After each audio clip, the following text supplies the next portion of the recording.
pulling out all the stops. The Prime Minister alongside the Queensland Premier, both hoping to boost their election prospects. Hello. Anthony Albanese seeking momentum in a state where more Australians voted against an Indigenous voice to Parliament than anywhere else. From my perspective, it was a disappointing result. We'll continue to engage directly with Indigenous Australians. Many Indigenous Australians remain devastated by an emphatic no result. It felt like a bomb had dropped for me. Like, it was just like, I had like ringing in my ears. The street seemed hazy. There was a lot of hurt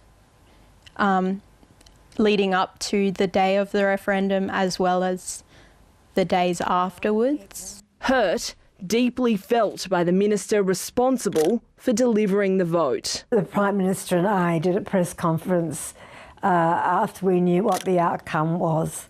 It was probably one of the most difficult press conferences I've ever done in my life. The referendum was politically acrimonious and remains divisive. The last 12 months have been absolutely disappointing with regard to the lack of action by the Albanese government. The referendum marked a turning point in the government's fortunes. It invested heavily in what was ultimately a clear defeat. On a two-party preferred basis, Newspal numbers show Labor enjoyed a long honeymoon period after the election, but support collapsed just after the Voice vote.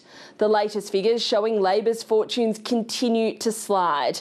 The coalition edging ahead 51 to 49 within the margin for error, but a psychological blow for the government. I'm very focused on continuing to lead a majority government.